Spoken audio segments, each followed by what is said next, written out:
잔을 맛보지 않으면 주님의 쓴 잔을 모르리.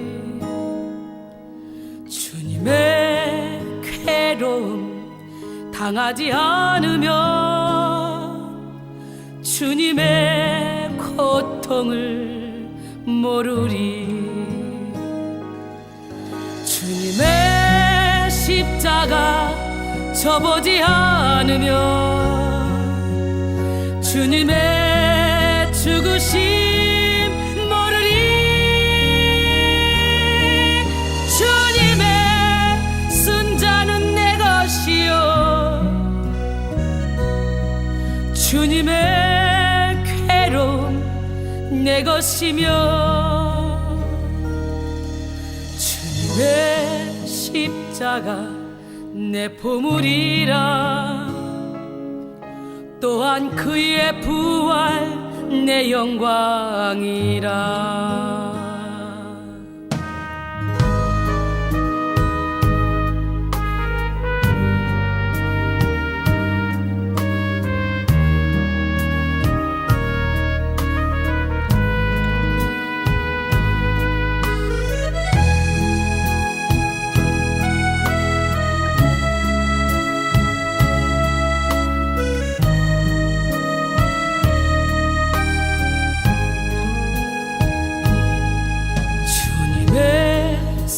잔을 맛보지 않으면 주님의 쓴 잔을 모르리.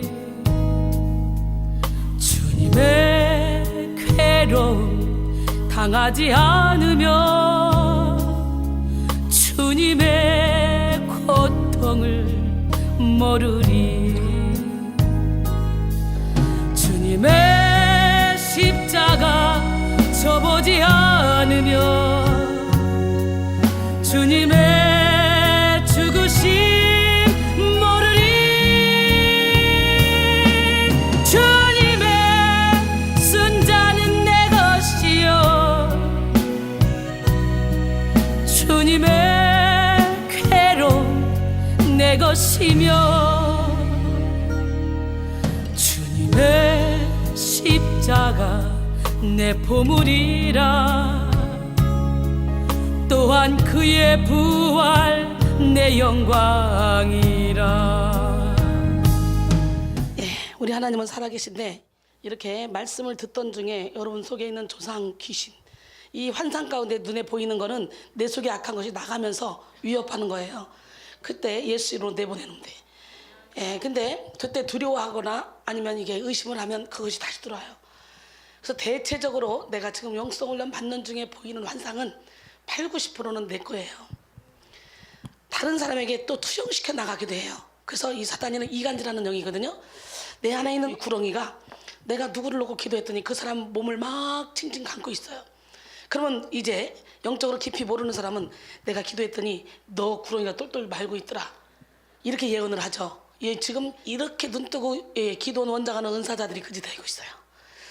철저히 나가 죽고 온전히 내 안에 예수가 살 때 보여지는 환상이 그 사람 거지, 그렇지 않으면 내 것이 나가면서 보여주는 환상일 경우가 80~90% 이상이에요. 그러니까 먼저 내가 보이는 대로 들리는 대로 그냥 얘기하면 안 돼요. 그리고 혹시라도 그렇게 보일 때는 하나님, 이것이 내 거면 내가 회개합니다, 나를 불쌍히 여겨주시고 이 모든 어둠을 물리쳐 주세요. 이것이 만약에 상대방 거라면 그 사람을 묶고 있는 결박을 풀어주세요. 하나님이 내게 그 사람을 위해서 중보기도 하라고 사명을 맡긴 줄로 믿습니다. 이렇게 기도하면 되는 거예요. 기적의 하나님은 살아계십니다. 이 시간에 가정에 쓴 뿌리를 성령 뿌리로, 오늘 막 생각만 해도 행복하지 않아요? 오늘 낮밤으로는 보너스 집회예요. 명절 끝날 곧 큰 날에 예수께서 서서 외쳐 이르시되 누구든지 목마르 거든 내게로 와서 마시라. 나를 믿는 자는 성경의 이름과 같이 그 배에서 생수의 강이 흘러나오리라. 할렐루야. 에레미야 17장 5절로 8절 말씀 함께 보겠습니다. 여호와께서 이와 같이 말씀하시느니라. 무릇 사람을 믿으며 육신으로 그의 힘을 삼고 마음이 여호와에게서 떠난 그 사람은 저주를 받을 것이라. 그는 사막의 떨기나무 같아서 좋은 일이 오는 것을 보지 못하고 광야, 간조한 곳, 건건한 땅, 사람이 살지 않는 땅에 살리라. 그러나 무릇 여호와를 의지하며 여호와를 의뢰하는 그 사람은 복을 받을 것이라. 그는 물가에 심어진 나무가 그 뿌리를 강변에 뻗치고 더위가 올지라도 두려워하지 아니하며 그 입이 청청하며 가무는 해에도 걱정이 없고 결실이 그치지 아니함 같으니라. 할렐루야. 여러분은 어디에 심겨져야 될까요?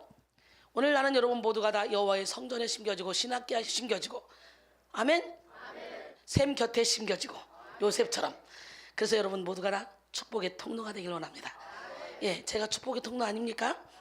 할렐루야. 계속해서 이어진 가정치유부흥회 가운데 오늘 8번째 시간으로 가정의 쓴뿌리를 성령뿌리로 라는 제목으로 함께 은혜를 받기로 합니다. 예, 성령으로 뿌리를 내리면 성령이란 그 나무에서 사랑, 희락, 화평, 인내, 자비, 양선, 충성, 온유, 절제의 열매가 미쳐지겠죠.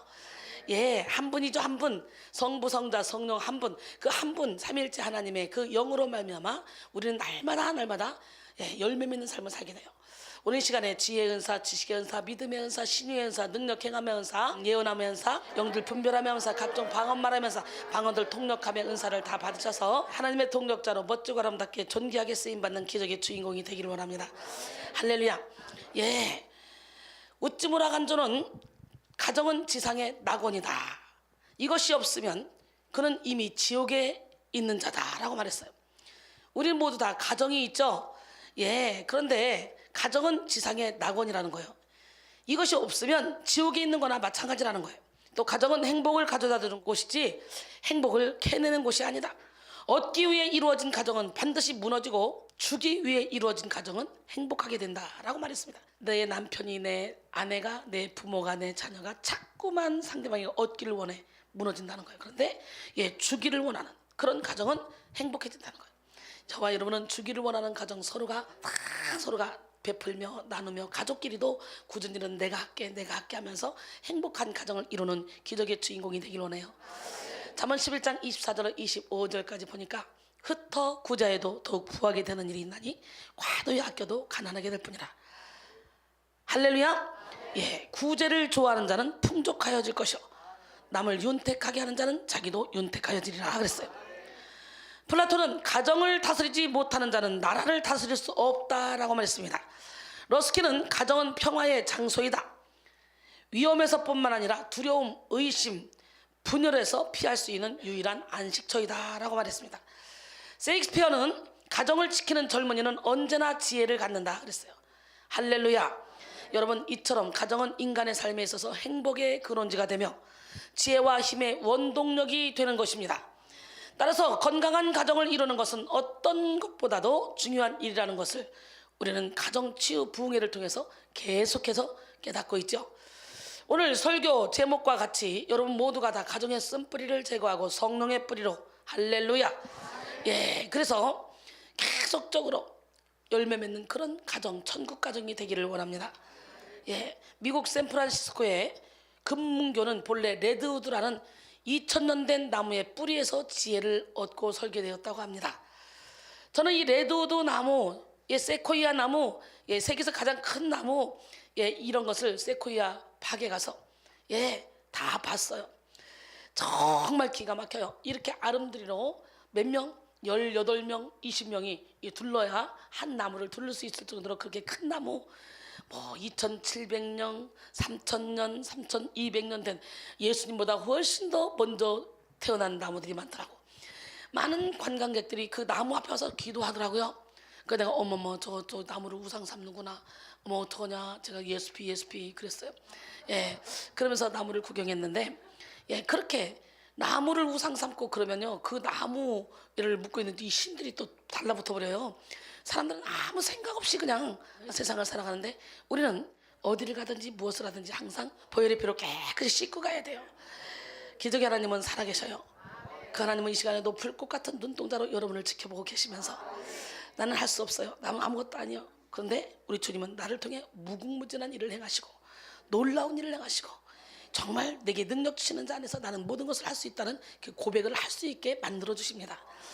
예, 어저께 김포에서 오신, 예, 우리 권사님, 집사님 이 두 분 있잖아요. 2년 동안 유튜브를 찾고 몸부림을 치다가 제 설교를 만나고 그리고 아 여기가 진짜다 그러고 왔다 그랬잖아요. 근데 그 아들이 여기 안 들으려고 저 밖에서 막 그러는 걸 강제로 끌어들였는데 웬일로 어저께 들어와서 예배를 다 드리더니 축사까지 받더니 엄마 나 내일도 올 거예요. 엄마 나 주일날도 엄마가 이리 오면 이리 올 거예요. 그러면서 너무 행복하다고 얼굴이 환해져가지고 왔어요. 이게 웬일이야? 어머 세상에.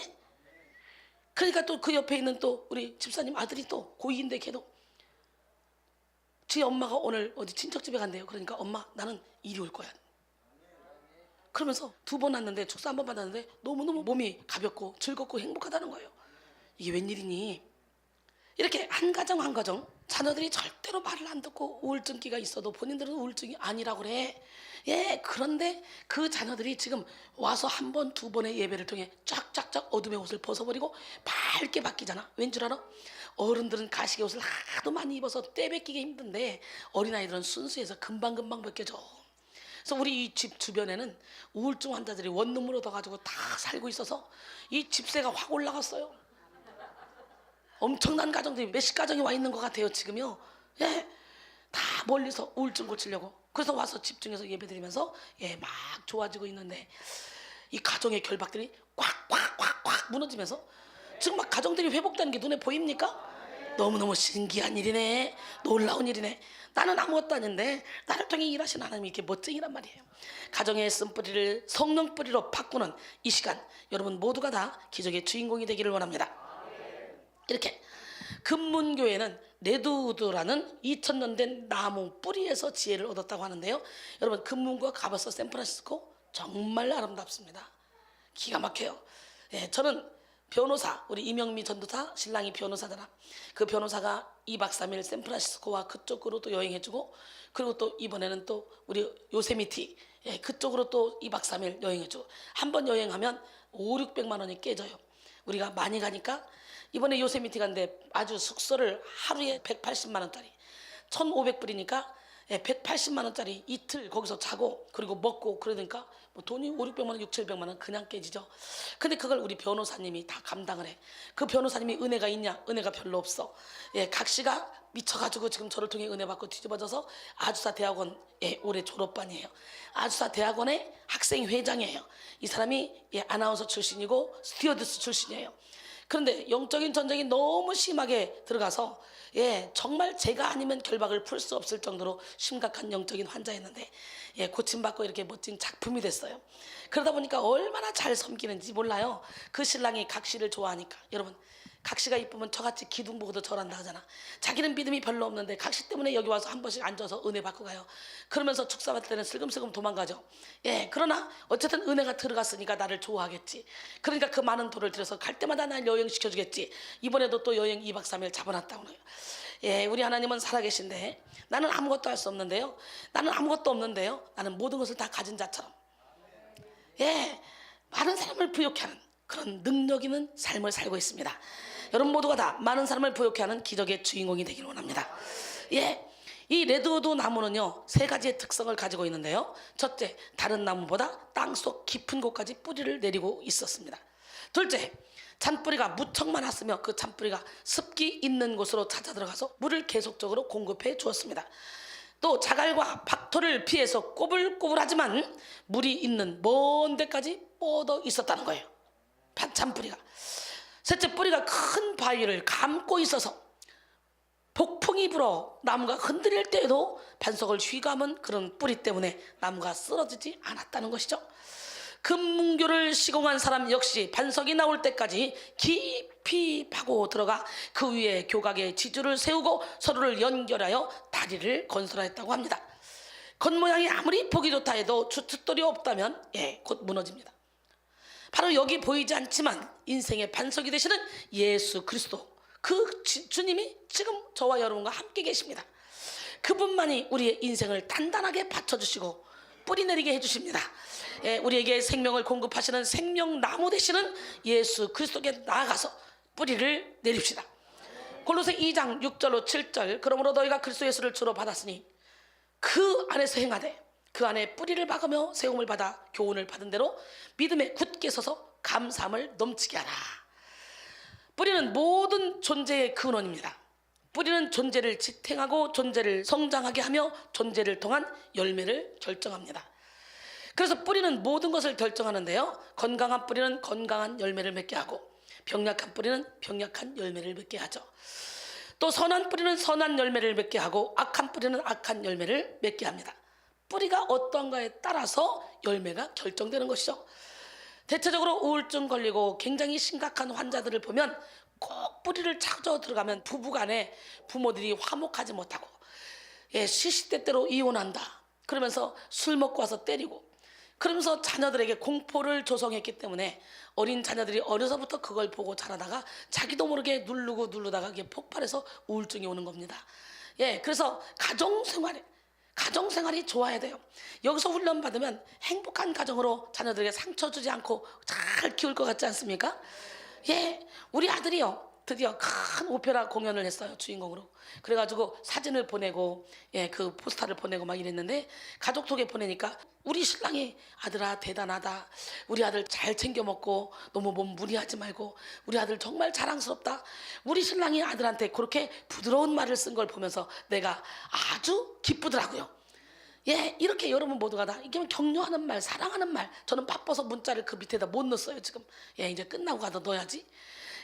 우리 하나님 멋쟁이 하나님 살아계신데 누가복음 6장 43절로 45절 못된 열매 맺는 좋은 나무가 없고 또 좋은 열매 맺는 못된 나무가 없느니라.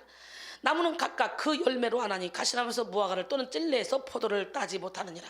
선한 사람은 마음에 쌓은 선에서 선을 내고 악한 자는 그 쌓은 악에서 악을 내나니 이는 마음에 가득한 것을 입으로 말함이라 그랬어요. 우리 아들이 엄마 너무 많은 사람들이 칭찬하고 너무 잘했다고 그래서 아주 성황리에 잘 끝냈어요. 그러면서 문자가 왔는데 얼마나 감사해요. 왜 그럴까? 엄마가 얘를 어렸을 때부터 음악으로 키웠어요. 제가 음악을 했잖아요. 그러다 보니까 이 3돌 딱 됐을 때 얘를 데리고 앉아서 피아노를 가르치면서 5살 때 전국 콩쿠르에 1등하게 만들었어요. 그리고 결국은 초등학교 2학년 때 엄마 제발 피아노 하기 싫어. 피아노 치라면 울더라고요. 울어서 그래도 손을 때리면서라도 지키는데 우리 신랑이 우리 어머니가 왜 남자를 피아노 시킨다고 저렇게 괴롭히냐고 하도 잔소리해가지고 피아노 시키다 말았잖아요. 그때 막상 이제 성악과 가려니까 서울대를 가고 싶은데 서울대는 피아노가 돼야 되는 거예요. 성악이 다른 데는 안 그래도. 그래서 서울대를 못 간 거예요. 근데 엄마 나 1년 재수해서 서울대 갈래. 그러면서 그러는 거야. 피아노가 1년에 되는 거냐? 그러니까 너 엄마가 시킬 때 하지 그랬어. 그랬더니 엄마 그때 두드러 패스라도 시키지 왜 그랬어요? 이러더라고요. 그러니까 그래 내가 또 원망할 사람이 있잖아요. 어머니가 맨날 앉아가지고 얘기를 왜 울리냐고 피아노 시키자고 당신도 그랬잖아.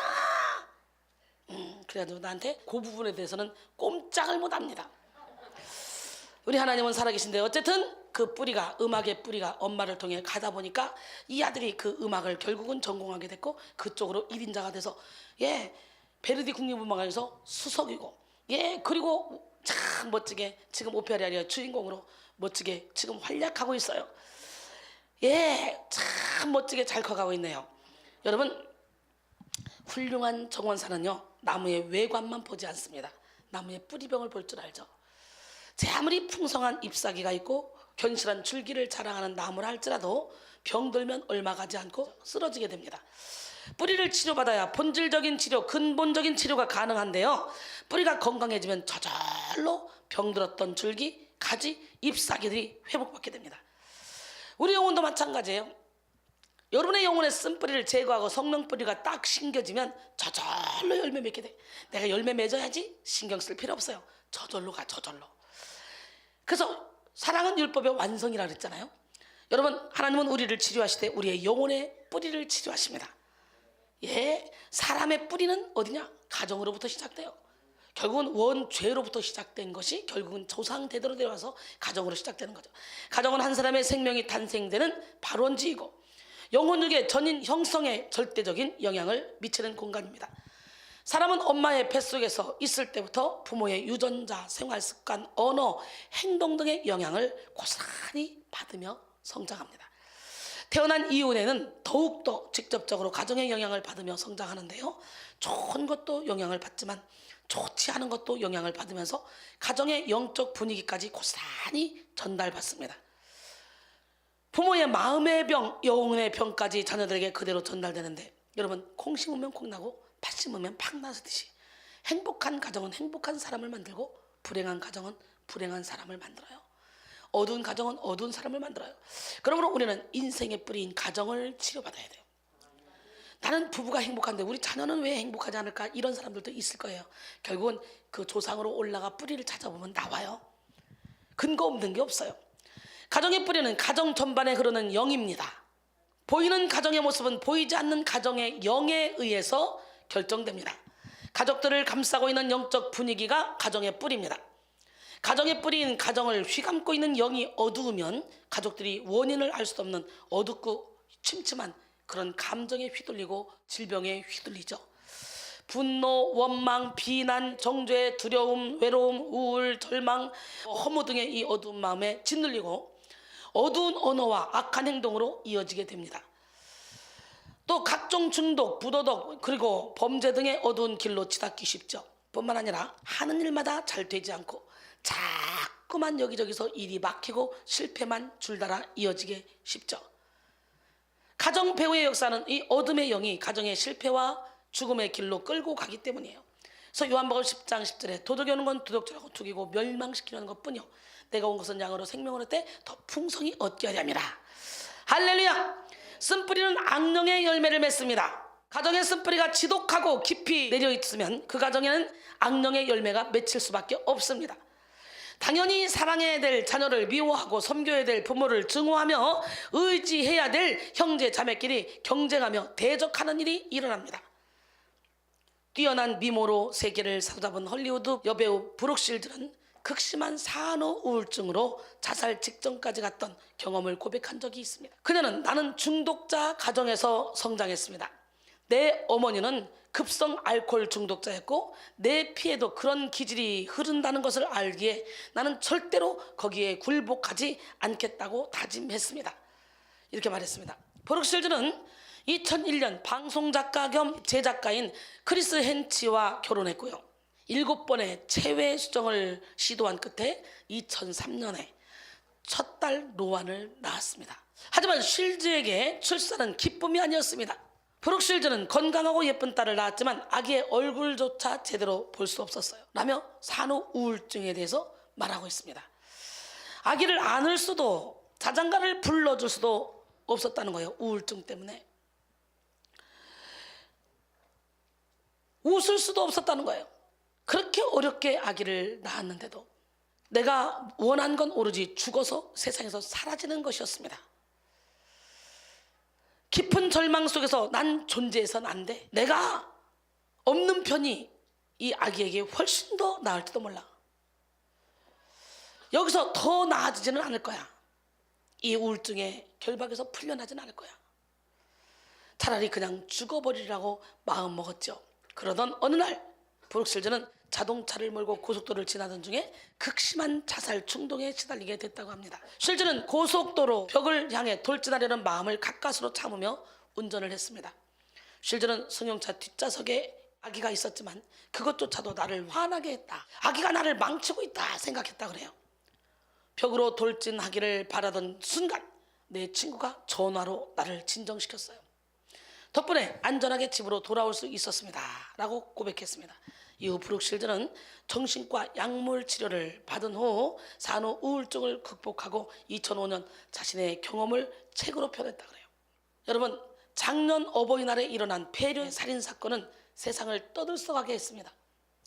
2016년 5월 8일 광주시에서 일어난 40대 남매의 70대 아버지의 살인은 일반인의 상상을 초월하게 했어요. 아버지를 살해한 남매는 경찰과 언론 앞에서 당당하게 행동했습니다.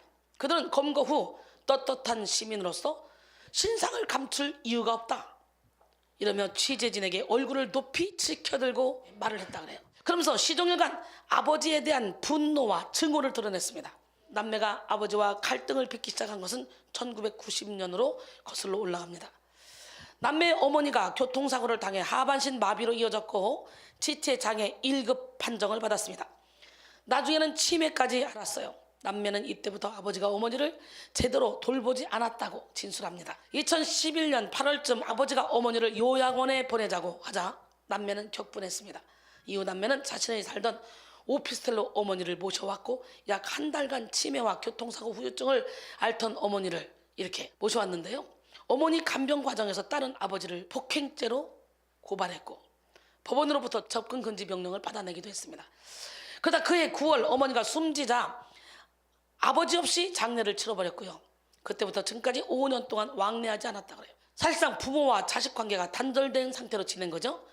남매에 따르면 아버지는 결혼 이후에 매번 어머니를 폭행했고 그리고 학대했다고 합니다. 어머니가 성적 학대를 당했다고도 말했다고 그래요. 자신들도 성장 과정에서 학대와 폭행을 당했다고 진술했습니다. 이들 남매는 아버지를 사이코패스로 묘사했어요. 아버지에 대한 남매의 증오와 분노가 어느 정도인지 여러분 알 수 있는 대목이잖아요. 아들은 서울의 시립대를 나와 사법시험을 준비하다가 실패한 후에 지금까지 무직으로 지냈다고 그래요. 경찰은 이 사건을 어머니에 대한 연민, 어머니를 제대로 돌보지 않은 아버지에 대한 분노와 증오, 그리고 재산 문제까지 복합적으로 작용했다고 합니다. 여기다가 아버지가 다른 여자와 만나면서 그동안 쌓아왔던 분노가 폭발했다고 분석했어요. 이처럼 남매가 아버지를 잔혹하게 살해한 이 배경에는 뿌리 깊은 가정 불화가 있었다는 거죠. 그렇기 때문에 여러분의 가정이 불화가 있으면 여러분 빨리 기도하고 그거 풀어내셔야 돼요. 여러분의 자녀들에게 영향을 미치기 때문에 피는 물보다 진합니다. 그래서 피를 나눈 가족 공동체는 그 누구보다도 깊고 질긴 사랑을 나눠야만 마땅합니다. 그런데 가정의 배후에 쓴뿌리가 장악하고 있으면 사랑의 자리에 증오가 싹터요. 그리고 감사의 자리에 원망이 싹트죠. 그리고 믿음의 자리에 의심이 틈탑니다. 그래서 가장 사랑하는 가족 때문에 가장 큰 고통을 당하고 끝까지 지켜줘야 되는 이 가족이 죽이고 싶을 상대로 여겨지는 그런 비극이 일어나게 되는 거죠. 실제로 수많은 사람들이 가정의 쓴뿌리에 지배받으면서 부모를 미워하고 형제 자매끼리 서로 시기하고 질투하고 증오하며 남편과 아내가 서로 저주하며 지옥과 같은 삶을 살아가고 있습니다. 히브리서 12장 14절로 15절 보니까 모든 사람과 더불어 거룩함과 화평함을 따르라. 이것이 없이는 아무도 주를 보지 못하리라. 너희는 하나님의 은혜에 이르지 못하는 자가 없도록 하고 또 쓴뿌리가 나서 괴롭게 하여 많은 사람이 이로 말미암아 더럽게 되지 않게 하라 그랬어요. 가정 내에 있는 쓴뿌리는 가정에 흐르는 어둠의 영이며 가정에 깊이 스며든 죄성입니다. 쓴뿌리는 가족들로 하여금 의도하든 의도하지 않든 나쁜 마음을 품게 하고 나쁜 행동을 하게 하고 그리고 이기적으로 살게 조장합니다. 이 쓴뿌리는 색깔 있는 안경과 같아서 가족들이 바로 보고 바로 아는 것을 회방한다는 거죠. 이 쓴뿌리가 가정에 남아있는 한 온전한 관계의 회복이 어려워지며 용서가 어렵기 때문에 본질적인 치유가 이루어지는 것도 어려워지죠. 또 가정의 쓴뿌리는 가족끼리 서로가 서로를 또 우상 삼게 해서 서로에게 너무 집착하게 해서 애증관계에 놓이게 합니다. 이 사랑이 집착으로 가서 애증관계에 놓이게 돼서 서로로부터 결박을 해서 자유롭지 못한 거예요. 서로가 서로를 묶으면서 자기 틀 안에 막 집어넣으려고 안 되면 막 화가 나는 거죠. 서로가. 여러분 신명기 29장 18절로 19절 보면 너희 중에 남자나 여자나 가족이나 집하나 오늘 그 마음이 우리 하나님 여호와를 떠나서 그 모든 민족의 신들에게 가서 섬길까 염려하며 독초와 쑥의 뿌리가 너희 중에서 생겨서 이 저주의 말을 듣고도 심중에 스스로 복을 빌어 이르기를 내가 내 마음이 완악하여 젖은 것과 마른 것이 멸망할지라도 내게는 평안이 있으리라 할까 함이라 그랬어요. 이렇게 양심의 화인 맞아서 사울 보세요. 하나님의 말씀에 순종하지 않았기 때문에 당신은 이제 하나님이 왕위를 길게 하지 않을 거다. 다른 사람에게 줄 거다. 그랬는데도 끝까지 이스라엘 백성들 앞에 날 데려가서 거기서 나도 함께 예비하게 해달라고. 그러면서 그건 두 번째고 그러면서 사무엘에게 매달리잖아요. 참 신기한 일이에요. 여러분 보세요. 창세기 4장에 보면은 가인의 후에 라멕이 나와요. 라멕의 아내들이요. 나 신라요. 내 말을 들어라. 내 목소리를 들어라. 나의 상처로 말미암아 내가 사람을 죽였고 나의 상함으로 말미암아 내가 소년을 죽였다. 그러나 여호와께서요. 가인을 위해서는 벌을 7배. 가인을 해한 자는 그랬지만 나에게는 벌을 77배를 준다는 거예요. 하나님이. 양심에 완전 화인 맞았지. 자기의 상처 때문에 사람을 죽이고 자기의 상함 때문에 소년을 죽여놓고 하나님이 나를 77배로 가인보다 77배 훨씬 더 자기를 지켜 보호할 거라는 거예요. 이렇게 양심에 화인 맞은 사람들 참 많습니다. 창세기 4장 23절 24절 말씀이죠. 신명기서는 이스라엘 공동체의 우상 숭배자들이 섞여 삶으로써 신앙 공동체 전체를 오염시키는 상황에 대한 우려를 독초와 쓴뿌리가 생긴다는 말로 표현합니다. 이 독초와 쑥의 뿌리는 자생력이 강력하여 어느 순간 자라나 마음을 강팍하게 하며 하나님을 알아보지 못하게 만들며 교만으로 끌고 가서 저주를 피할 수 없는 자로 만들어버립니다. 이런 쓴뿌리에 장악된 가족들의 심령은 교만해지고 완고해지며 강팍해지게 되죠. 그러면 교만하고 완고하고 강팍하면 하나님이 아무리 보여줘도 들려줘도 깨닫게 해줘도 못 깨달아요. 마음이 완악한 자, 보기는 보아도 보지 못하고 듣기는 들어도 듣지 못하고 깨닫지 못한대. 마태복음 13장 15절 말씀에 보면, 그런데 제자들에게 그러죠. 16절에 너희 눈은 봄으로 너희 귀는 들음으로 복이 있도다. 오늘 영의 눈이 열리고 영의 귀가 열리고 영적인 마음이 활짝 열리기 원합니다. 여러분 모두가 다 기적의 주인공이 되길 원합니다. 할렐루야. 사랑하는 성도 여러분, 우리는 가정의 쓴뿌리를 제거하고 성령의 나무를 심어서 성령의 뿌리를 깊이 내려야 돼요. 모든 쓴뿌리를 캐내고 성령 뿌리를 심읍시다. 그럴 때 자동적으로 성령의 열매를 맺게 되는데요, 바로 이 시간에 여러분의 가정에 뿌리 내린 모든 뿌리가 제거되기를 원하고 오직 성령의 맑은 물로 다 씻어지기를 원하고 성령의 불을 받음으로 성령의 뿌리가 내려지기를 바랍니다.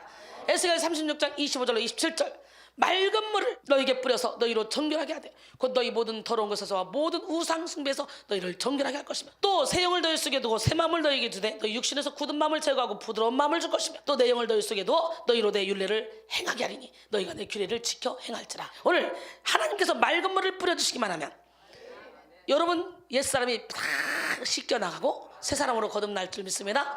율법을 지켜야지 노력할 필요가 없어요. 저절로 지켜질 줄 믿습니다. 쓴뿌리의 특징이 뭡니까? 쓴뿌리는 보이지 않게 자란다는 거죠. 가정의 쓴뿌리는 육의 눈으로 볼 수 없습니다. 그러나 보이지 않는 영의 은밀한 영역에서 자라나며 가정 전체를 뒤덮죠. 그래서 겉으로는 행복해 보이고 평안해 보이는 가정이라 할지라도 속으로는 말 못할 상처를 끌어안고 고통스러워하는 사람들이 많이 있습니다. 그러니 우리는 가정에 보이는 그런 모습보다 보이지 않는 가정의 내면에 집중하고 가정의 내면을 치료받고 건강하게 해야 돼요. 회칠한 무덤처럼 행복한 척, 화목한 척, 사랑하는 척, 위로하는 척, 가장한, 위장한 가정의 겉티를 다 벗어버리고 가정의 내면을 고침받는 귀한 가정들이 되기를 원합니다. 부천에 살고 있는 이종복 씨와 정미애 씨가 41살, 36살인데요. 가명이에요. 이 사람들이 혼인 10년 차입니다. 남편 이 씨와 부인 정 씨는 혼인하여 아들과 딸을 낳고 여느 부부처럼 살았습니다. 부부는 자식들이 커가는 것을 보면서 별 탈 없이 지내는 듯 합니다. 그런데 시누이들이 가끔 부부 문제에 끼어들었지만 정 씨는 자신만 참으면 되겠지 하는 생각에 대수롭지 않게 넘겼습니다. 자녀 둘을 키우는 아내 정 씨는 자연스럽게 전업주부로 살았고 한 해, 두 해 지나면서 집안일과 아이들은 정 씨 몫이 되었고 이 씨는 직장을 핑계로 귀가 시간이 늦어졌습니다. 이 씨는 직장 생활의 스트레스를 정 씨에게 다 풀었고 처가에 아픈 가족사가 마치 아내의 약점이라도 되는 듯 비아냥거리며 조롱했습니다. 정 씨는 참고 지냈지만 부부 사이는 점점점 멀어지기 시작했어요. 부부관계도 뜸해지다가 각방을 쓰게 된 것도 이제 3년째. 이 씨는 아내에게 대놓고 우리는 부부도 아니고 아이들 때문에 사는 남남이라고 막말을 해댑니다. 게다가 이 씨는 다른 여자와 밤늦게 전화를 하거나 문자를 주고받았지만 정 씨는 이 아내는 굳이 묻지도 않았습니다. 문제 삼지도 않았어요. 그러다가 정 씨는 우연히 알게 된 다른 남자와 낮에 몇 번 만난 적이 있었는데 남편 이 씨가 정 씨의 휴대전화를 뒤지다가 이를 발견하고는 아이와 재산을 모두 포기하고 몸만 나가라고 요구하고 있습니다. 하지만 이 부부는 집 밖에만 나가면 팔짱을 끼고 서로를 향해 미소를 지으며 사랑을 연기합니다. 특히 친정이나 시댁에 가면 더욱더 리얼하게 화목한 가정으로 연기하고 친구 모임이나 사업관계로 모임에 나갈 때도 그렇게 연기를 이어나갑니다. 그러다가 다시 집으로 돌아오면 이전보다도 더 멀어진 관계로 되돌릴 수 없는 그런 관계로 서로 이렇게 업신여기며 서로를 밀어냅니다. 이런 가정 정말 많아요, 여러분. 이런 가정을 어떤 가정이라고 그래요? 쇼윈도 부부라고 그래요. 쇼윈도 부부. 남들이 볼 때만 부부 연기를 하고 실상은 남남처럼 살아가는 부부가 많다는 거죠. 이 얼마나 안타까운 일입니까? 쇼윈도 부부 밑에서 자란 자녀들은 또 얼마나 상처가 깊겠습니까? 뿐만 아니라 많은 목회자, 가정, 교육자, 가정, 재벌 가정 등이 속은 골마 터져도 겉으로는 행복한 척 연기하며 살아간다 그래요. 그럴수록 쓴뿌리는 더 깊어지고 쓰실 수 없는 상처는 더욱더 짙어집니다. 가정이 회칠한 무덤처럼 행복을 포장하면 가족 구성원의 영혼은 죽어갑니다. 실상은 썩고 골마서 악취가 나는 상처를 감당하지 못해서 각종 중독과 범죄의 길로 나가면서도 꿋꿋하게 행복을 연기하면 고침받을 기회도 얻을 수가 없습니다. 드러내야 고쳐지는 거예요. 우리는 가정의 포장지를 다 뜯어야 돼요. 그리고 있는 모습 그대로 하나님 앞에 나가서 쓴뿌리를 치유받아야 돼요. 시편 51편 17절에 보면 하나님께서 구하시는 제사는 상한 심령이라. 하나님이여 상하고 통해한 마음을 주께서 멸시하지 아니하시리다. 할렐루야. 마음이 상한 자를 고치시는 하나님은 바로 여러분의 하나님입니다. 믿으십니까? 마음이 상한 자를 고치시는 주님, 하늘의 아버지 날 주관하소서. 주의 길로 인도하사 자유케 하소서. 새 일을 행하사 품게 하소서. 의에 줄이고 목이 마르니 성령의 기름 부소서. 의에 줄이고 목이 마르니 내 자를 채워 주소서. 성령으로 채우사 주 보게 하소서. 주의 임재 속에 은혜 알게 하소서. 주 뜻대로 살아가리 세상 끝날까지. 나를 빚으시고 새날 열어주소서. 의에 줄이고 목이 마르니 성령의 기름 부소서.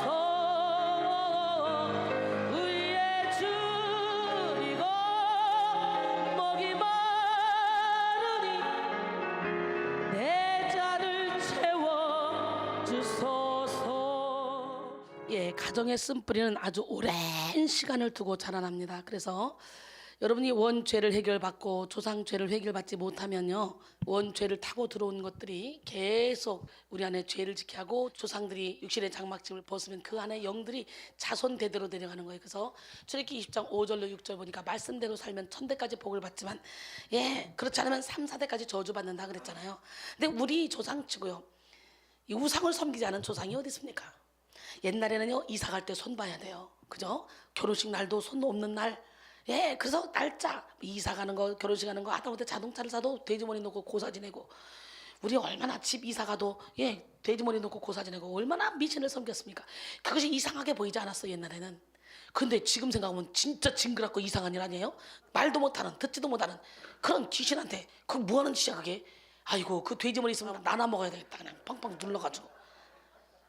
이상한 짓 참 많이 했습니다. 지금도 그런 짓 하는 우상을 섬기는 사람 얼마나 많아요.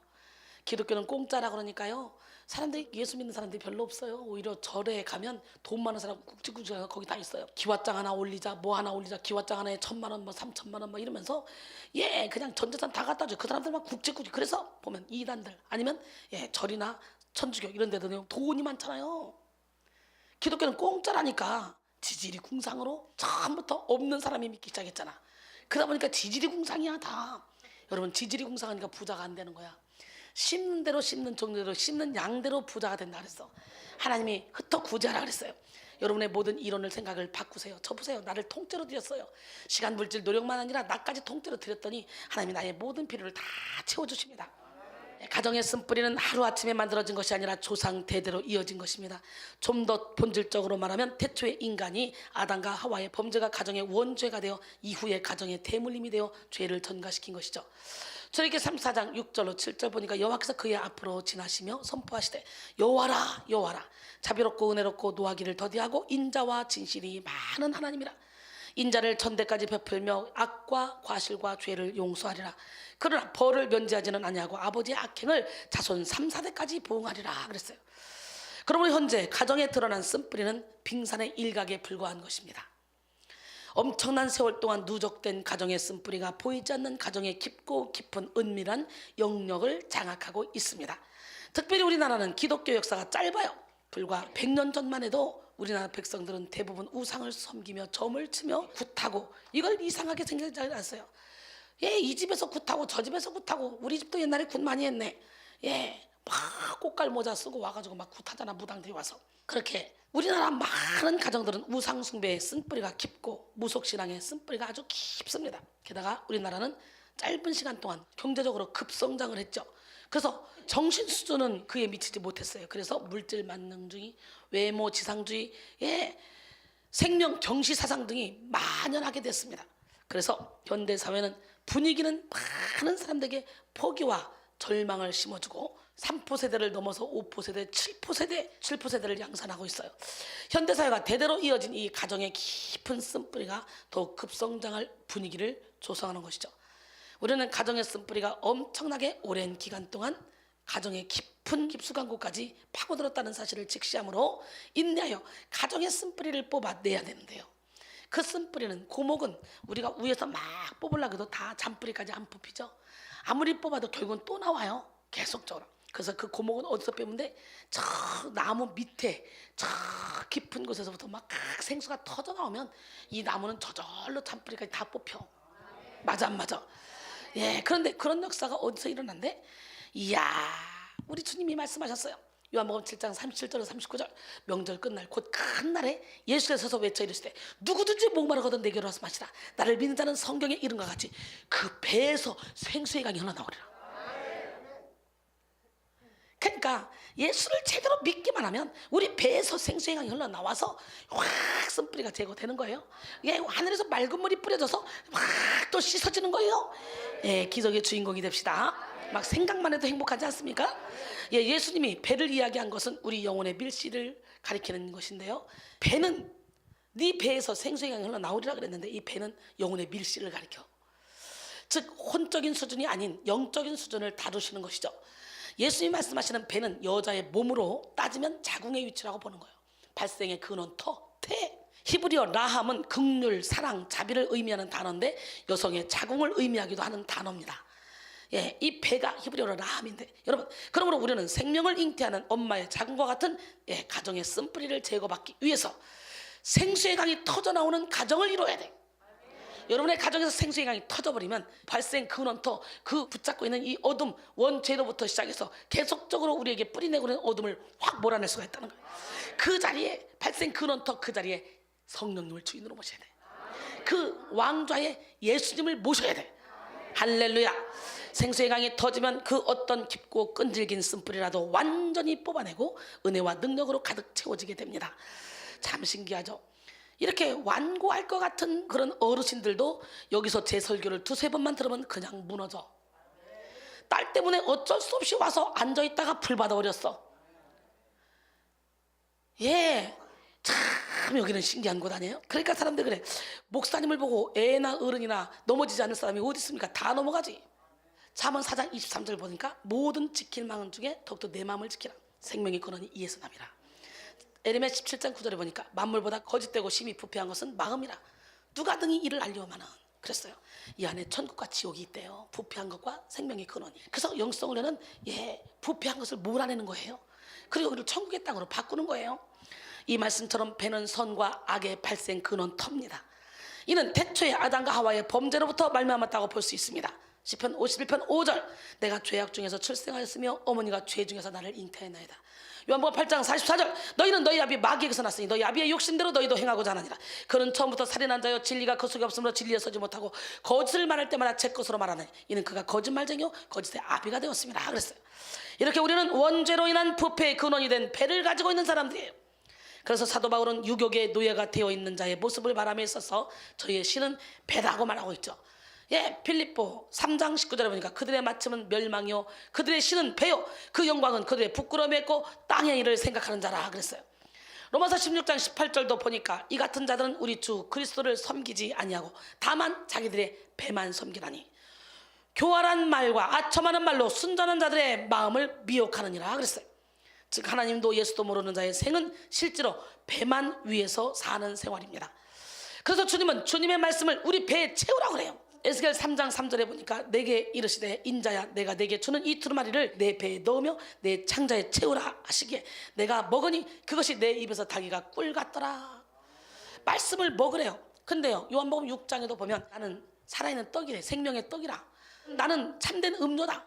내 피를 먹고 내 살을 먹고 내 피를 마셔라. 그래야 영생한다. 막 이렇게 설교하잖아요. 예, 그런 것처럼 오늘 말씀 이 두루마리를 내 배에 넣으면 내 창자에 채우래. 창자에. 하나님께서 패역한 이스라엘 백성들에게 에스겔을 보내심에 있어서 내가 내게 주는 이 두루마리를 내 배에 넣으면 내 창자에 채우라고 하셨는데요. 이 말씀은 뭡니까? 말씀을 지적으로만 이해할 것이 아니라 그 사람의 마음속에 침투해서 전인격적으로 그 말씀이 받아들여지고 그것이 말하는 사람의 확신으로 돼야 된다는 거예요. 그러니까 내가 말씀을 읽는 것이 아니라 말씀이 나를 읽게 해서 내가 말씀에 온전히 지배를 받아야 된다는 거예요. 어디까지? 저 창자 속까지. 할렐루야. 예, 계시록 10장 9절로 10절도 보니까 요한에게 말씀을 먹으라 그랬어요. 사도 요한에게. 그래서 내가 천사에게 나아가 작은 두루마리를 달라 한즉 천사가 이르되 갖다 먹어버리라. 내 배에서는 쓰나 내 입에서는 꿀같이 달리라 하거늘 내가 천사의 손에서 작은 두루마리를 갖다 먹어버리니 내 입에는 꿀같이 타나 그것이 다 먹은 후에 내 배에서는 쓰게 되더라. 예, 왜 배에서 쓸까? 저는 생각해봤어요. 그랬더니 다른 게 아니에요. 원죄로부터 오고 조상죄로부터 와서 우리 안에 자리 잡고 무의식을 사로잡고 우리의 인생을 조종했던 이 어둠의 영들이 말씀의 빛이 세게 들어와서 딱 가니까 어떻게 말씀이 들어가니까 그것들 말씀 먹을 수 있어 못 먹어? 쓰지. 그래서 로마서 7장 9절에 전에 율법을 깨닫지 못했을 때는 내가 살았더니 계명의 이름에 죄는 살아나고 난 죽었다. 이건 뭐예요? 그동안에 죄를 타고 들어간 사탄 마귀가 내 주인 노릇을 했는데 말씀을 깨닫고 나니까 죄가 나가려고 벌떡 일어나는 거야. 나가려고 살아나는 거야. 내가 죽으니까. 주인 되시는 예수님이 들어가시니까. 그러고 나니까 그때부터 어떤 일이 벌어져? 죄를 이길 선을 행할 능력이 내게 없다는 거예요. 이제 죄와 치열하게 싸웁니다. 그래서 로마서 7장의 과정을 겪지 않으면 절대로 로마서 8장에 들어갈 수가 없어요. 근데 지금 로마서 7장의 과정을 겪지 않는 성도들이 부지기수입니다. 영적 전쟁이 뭔지도 몰라요. 영적 전쟁 그럼 뭔 전쟁이냐. 예수님이 이미 이겨놨는데 가만히 앉아서 그냥 예수 믿으면 구원받는다 이러고 가르치고 있으니까 싹꾼들만 나오는 거예요. 그러니까 교회가 완전히 사단의 놀이터가 돼서 아주 마음 놓고 교회 안에서 사단이가 노략질합니다. 목사도 갖고 노략질하고 장로도 갖고 노략질하고. 그러니까 교회에서 열매 맺는 성도를 보기가 힘들단 말이죠. 그러니까 사탄의 회당이 되어버리고 있단 말이죠. 오늘날 교회가. 예수 믿는 사람들이 변화돼서 빛을 발하면 세상이 다 변화되죠. 초대교회는 그랬잖아요. 믿는 사람들이 다 선을 행했어요. 자기 거라고 하지 않고 다 나누고 가난한 자를 도와주고 백성들이 칭송하며 3,000명 5,000명 돌아오는 역사가 사도행전 4장에 보면 있죠. 예, 우리 하나님은 살아계십니다. 이제 자기 안에 두 가지 법이 막 싸웁니다. 그래서 사도 바울은 고백하죠. 그럼 21절로 24절까지 보니까 그러므로 내가 한 법을 깨달았느니 곧 선을 행하기 원하는 나에게 악이 함께 있는 것이로다. 여러분, 많은 사람들이 예수 믿는 사람 속에 귀신 없다 그러는데 사도 바울 이때 예수 안 믿었을 때예요? 믿었을 때잖아요. 근데 말씀이 깨달아지는 순간 죄가 살아나잖아요. 그죠? 인생의 문제는 깨달음의 문제예요. 수천 번 말씀을 들어도 여기서 머물러 있으면 아무 필요 없어요. 가슴으로 내려와야 돼요. 그래서 깨달아졌잖아요. 그러면 이 깨달아졌던 걸 손발로 움직여야 돼. 그게 온전한 믿음이야. 행함이 없는 믿음은 죽은 믿음이라 했잖아.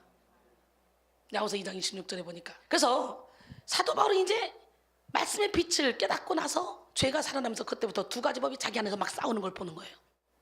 인디언 체로키 노인이 손주한테 교육을 시키고 있습니다. 야, 사람의 속에는 두 마리의 늑대가 매일매일 서로가 으르렁거리면서 싸운단다. 한 마리 늑대는 막 그냥 악을 행하라고 그러고 막 시기하고 질투하고 미워하고 부정적인 생각하게 만든단다. 근데 한 마리 늑대는 아주 선을 추구하는 늑대지. 그래서 착하게 살아라, 사랑하고 살아라, 용서하고 살아라 막 이렇게 가리킨단다. 근데 그 싸움은 너한테서도 지금 계속 일어나고 있단다. 그러니까 손주가 한참 생각하다 그럼 어떤 늑대가 이기나요? 물었어요. 그랬더니 이 할아버지가 네가 먹이를 주는 늑대가 이긴단다. 무슨 얘기인지 알아요?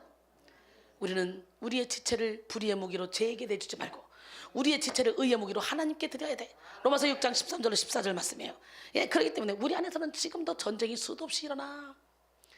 근데 우리는 선한 쪽에 손을 잡아야 되는데 사도 바울이 자기 힘으로는 안 잡아진대. 안 된대. 자기 안에는 죄를 이길 수가 없대.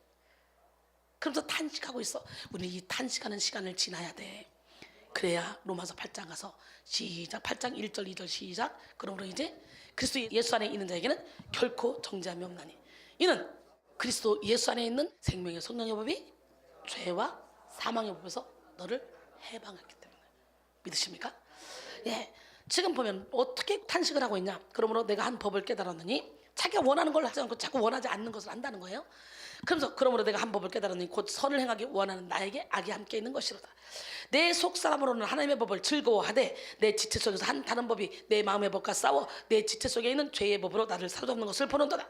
오라 나는 곤고한 사람이로다. 이 사망의 몸에서 누가 나를 건져내랴. 그리고 탄식하죠. 여러분 믿음을 가지고 끊임없이 하나님 앞에 매달리면 어느 순간에 싹이 나고 이삭이 나고 열매가 맺혀질 줄 믿습니다. 마태복음 23장 25절로 28절 보니까 화 있을진저 외식하는 서기관들과 바리새인들이여 잔과 대접의 것은 깨끗이 하되 그 안에는 탐욕과 방탕으로 가득하게 하는도다. 눈먼 바리새인이여 너는 먼저 안을 깨끗하라. 그리하면 겉도 깨끗하리라. 화 있을진저 외식하는 서기관들과 바리새인들이여 회칠한 무덤 같으니 겉으로는 아름답게 보이나 그 안에는 죽은 사람의 뼈와 모든 더러운 것이 가득하도다. 이와 같이 너희도 겉으로는 사람에게 옳게 보이되 안으로는 외식과 불법이 가득하도다. 그랬어요. 이 시간 주님의 생수되신 말씀을 깨달음으로 우리의 배, 선과 악의 근원지인 근본 문제부터 완전히 해결받아야 돼요. 할렐루야. 배는 헬라어로 코일리아라 그래요. 그 배는 우리의 마음 속으로도 번역이 되는 거예요. 마음 속. 그러니까 우리의 내면 깊은 곳. 영혼의 근원지인 우리의 배에서 생수의 강이 터져 나오기 위해서는 우리는 먼저 마음가짐을 찢어야 돼요. 강둑이 터져야 강물이 흐르듯이 마음가짐을 베어야 우리 안에 허락된 생수의 강이 흘러나오게 되는 거예요. 에레미야 4장 4절 유다인과 예루살렘 주민들아 너희는 스스로 할례를 행하여 너희 마음가짐을 베고 나 여호와께서 가라. 그러지 아니하면 너희 악행으로 말미암아 나의 분노가 불같이 일어나 사르리니 그것을 끌 자가 없으리라 그랬어요. 마음가짐을 베지 않으면 은혜를 받아도 그 은혜가 흐르지 않고 고여서 썩어가게 됩니다. 에스겔 47장에서 말하는 진펄과 개펄이 되는 거죠. 그 다음에 가정의 쓴뿌리는 반드시 열매를 맺어요. 여러분은 어떤 열매를 지금 맺고 있어요? 지금 여러분의 삶의 가정에 열매를 맺고 있는 그것이 지금 여러분이 그동안에 심어놨던 거고 여러분의 조상이 심어놨던 것들이에요. 아무것도 근거가 없는 게 아니에요.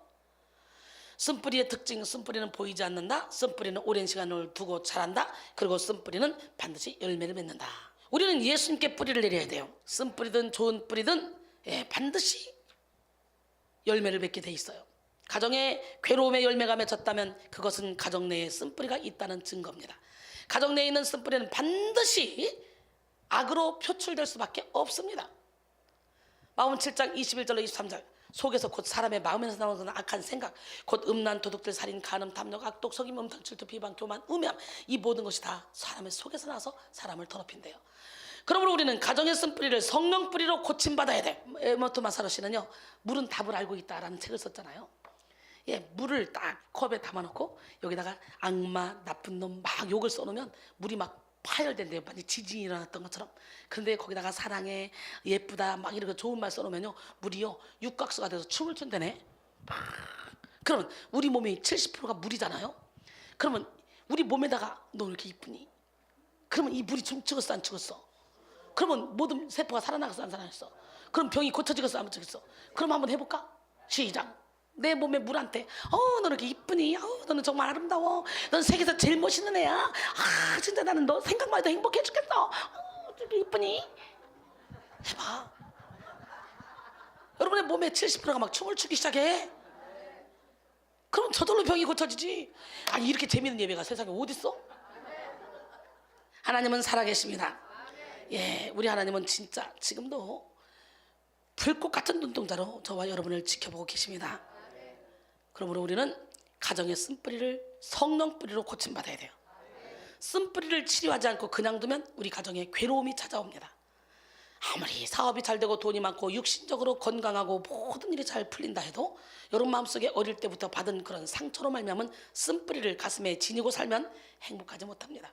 항상 무엇인가에 묶여서 진리 안에 자유하지 못합니다. 아무에게도 말 못할 그 무엇인가로 아주 괴롭습니다. 모든 것을 다 가져도 일시적일 뿐 화평함도 행복도 기쁨도 없습니다. 더 큰 문제는 자신만 괴로운 것이 아니라 다른 사람을 괴롭히는 삶을 살게 돼요. 자신의 쓴뿌리 때문에 사랑하는 가족에게 고통을 줄 수도 있다는 걸 깨닫고 쓴뿌리를 뽑아내야 돼요. 그러므로 우리는 무엇보다 우선적으로 가정의 쓴뿌리를 제거하고 성령의 뿌리를 내리도록 힘써야 됩니다. 뿌리가 성령의 뿌리면 저절로 성령의 열매를 맺게 되겠지. 성령의 열매 시작. 사랑, 희락, 화평, 인내, 자비, 양선, 충성, 온유, 절제.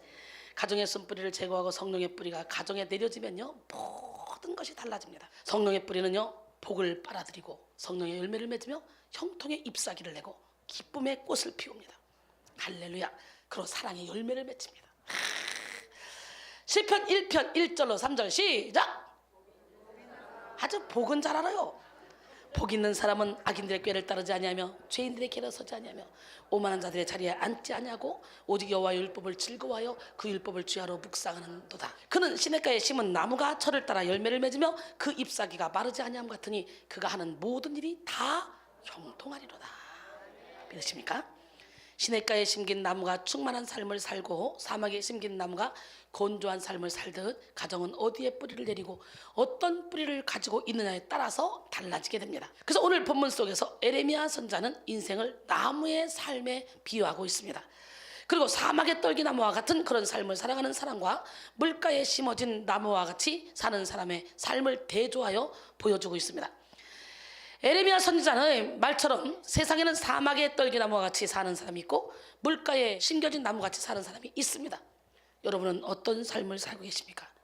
요셉은 샘 곁에 심겨진 담장을 넘는 축복을 받았습니다. 창세기 49장 22절에 요셉은 무성한 가지 곧 샘 곁에 무성한 가지라 그 가지가 담을 넘었도다 그랬어요. 요셉이란 더하다, 첨가하다라는 뜻을 가진 히브리어 야시프에서 유래한 이름으로 그가 더하실 것이다. 두 번째로 번성하다라는 의미입니다. 야곱은 아들 요셉에게 이름처럼 축복하셨습니다. 또한 요셉은 샘 곁에 담을 넘는 그런 무성한 가지로 끊임없는 축복, 넘치는 축복을 받은 사람이에요. 무슨 축복? 시작. 그렇죠. 끊임없는 축복, 넘치는 축복 받은 사람이. 제가 그렇게 살았어요. 제가 그렇게 살고 있어요. 저 보세요. 2억 성전 산다고 빚으로 샀잖아요. 돈 하나도 없어요. 근데 그냥 하나님이 감동 주면 한다 그러면 진짜 돼요. 당장 할 수 있어요. 감동만 딱 주시면, 떨어지면 결제만 하나님이 해라 떨어지면요 그 다음에 하나님이 주책이야. 그걸 뭐라고 한다고? 그걸 주책이라고 그래. 하나님이 알아서 딱 해요. 일을. 정말 신기해요. 그래서 걱정하지 않습니다. 내일 일을 염려도 하지 않습니다. 그날 그래서 저는 월말 되면 재정이 딱 넘치지. 그럼 재정 착착 해가지고 선교하고 구제하고 장학금 주고. 재정이 얼마이냐? 30만 원 있는데요. 근데 그냥 그건 나더라. 이렇게 교회는요 돈을 모아놓으면 안 돼요. 쌓아놓으면 안 돼요. 그러면 그 돈 때문에요 싸움이 나고요, 돈 때문에 문제가 생겨요. 부모 자식 간에도 돈 때문에 살인하고 막 그러잖아요. 근데 물론 빚을 먼저 빨리 갚아야지. 그러나 빚 갚는 게 먼저가 아니라 제자 양성하는 게 먼저고 교회 세우는 게 먼저고 나머지는 하나님이 다 알아서 책임지는 거지. 그걸 보고 뭐라고 그래? 주책. 그렇다고 대책 없이 내가 사냐? 절대로 대책 없지 않아요. 안 되면 뭐 하나님이 우리 신랑을 통해 준 물질 다 팔아다가 갖다 갚아버리면 되는 거고. 막 나 이런 생각으로 살아요. 그냥 내 거 없다 아무것도. 그러니까 내가 막 밀어붙이고 일을 하는 거예요. 어쩌면 쪼? 나보다 능력 없는 사람들도요 몇십 년 사역하고 나면 빌딩 몇 개씩 가지고 있어요. 근데 저는요 돈 하나님이 엄청 주셨어요. 그런데 전 남는 게 부채밖에 없어요. 빚밖에. 근데 그거 뭐 빚진 거 아니에요. 다 갚으면 그래도 남아요. 이런 걸 팔고 그러면 풍요를 연기하며 사는 거예요. 나는 누가 수천억 대의 그 재산을 가진 사람처럼 보이지 않아요? 전혀 없지 않아요. 지지공상으로 안 살아요. 저는요 베풀고 나누고 섬기고 이러고 살지. 진짜 그게 부자인 거지. 수천억 가지고 있으면서 맨날 지지공상으로 사는 거 그거 가난한 거예요. 옆 사람 바라보시고 우리 풍요를 연기하며 삽시다. 어차피 설악산도 내꺼, 63빌딩도 내꺼, 대한민국도 내꺼, 나이가라 폭포도 내꺼, 이과수 폭포도 내꺼. 왜? 우리 아버지 거잖아. 우리 아버지 거잖아. 여러분 선산 물려봤잖아요. 그러면 저거 선산 내꺼, 나 몇십만 평 땅 있어. 그러면 안 팔고 가만 놔두고 자손에게 물려주면 내가 쓰기나 하냐? 못 쓰지? 그러니까 어차피 내 거요. 63빌 내 거라 생각하고 안 팔았다.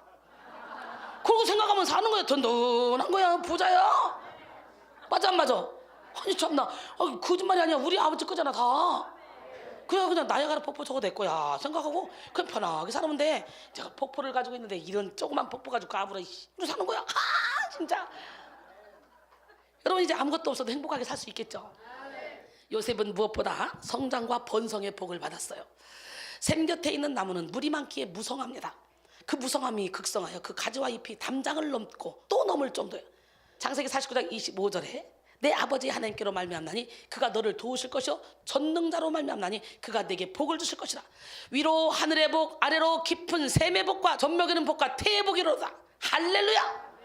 요셉은 위로 하늘에서 복을 받고 아래로 깊은 샘에서 복을 받고 젖먹이는 복을 받고 태의 복까지 아주 그냥 완전히 축복을 받았어요.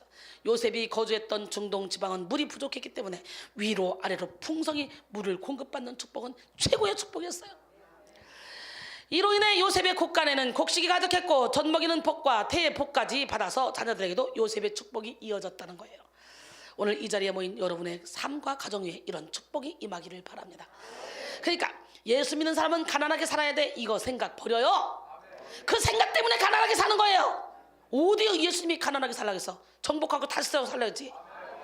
죄 져가지고 다 뺏긴 거지. 마귀한테, 사탄 마귀한테 다 뺏긴 거 찾아와야 될 거 아니에요. 예수를 믿으면. 빌립보 4장 19절에 나의 하나님이 그리스도 예수 안에서 영광 가운데 그 풍성한 대로 너희 모든 쓸 것을 채우시라고 그랬잖아. 많은 사람들이 그래요. 예수 믿는 사람이 어떻게 좋은 옷을 입어요? 예수 믿는 사람은 전략해야죠.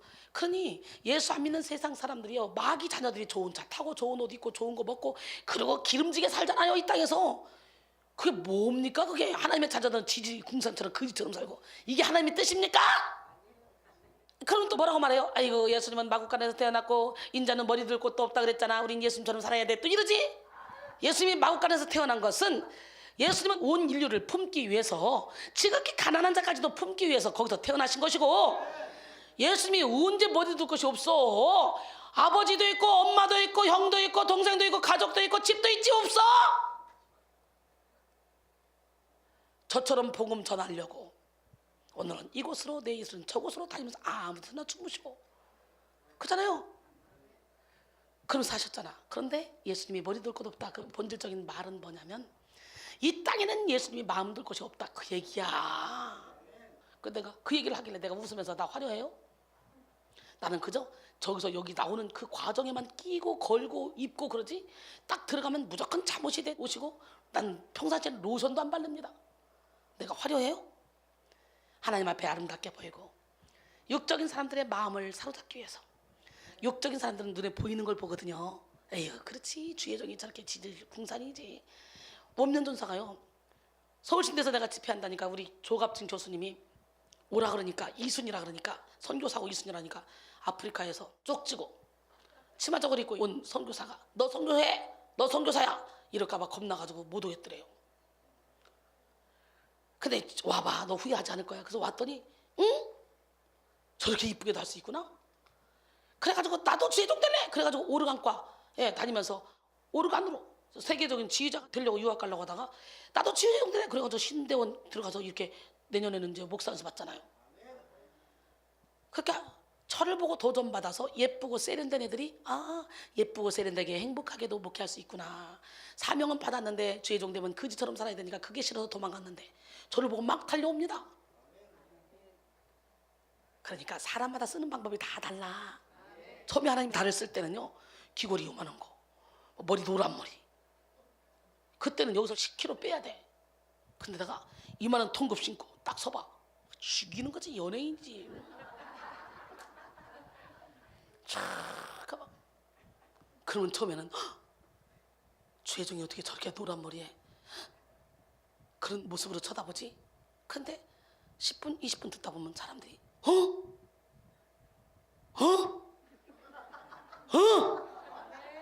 그러다가 3박 4일 집회하면 요즘은 지금 우리 교회니까 얌전하게 하는 거야. 내가 개교회 가면 떼글떼글 굴려버려. 그러니까 그러잖아. 코미디언을 웃기는 강사가 온다 이렇게 소개하잖아. 교회에서 나를 소개할 때. 여기서 내가 아주 얌전하게 말씀만 전하고 있는 거예요. 육적인 사람 앞에 가서는 그 사람들하고 뽕짝을 맞춰줘야 되니까 가요도 불러주고. 와 이리 좋노 와 이리 좋노 와 이리 좋노 예수님이 날 사랑하시니 와 이리 좋노. 막 할머니 할아버지들 막 그런 노숙자 막 이런 데 가서 집회할 땐 또 그렇게 해가지고 사람들 믿지 않는 사람들이 그냥 성령님이 날 고쳐주시니 와 이리 좋노. 하나님이 날 구원하시니 와 이리 좋노. 가리키면요 간단하니까 따라 다 해요. 그러다가 불 받아요. 그러다가 그러다가 병 다 고쳐버려. 아주 내가요 복음을 가지고 가는 방식이 사람에 따라 다 달라.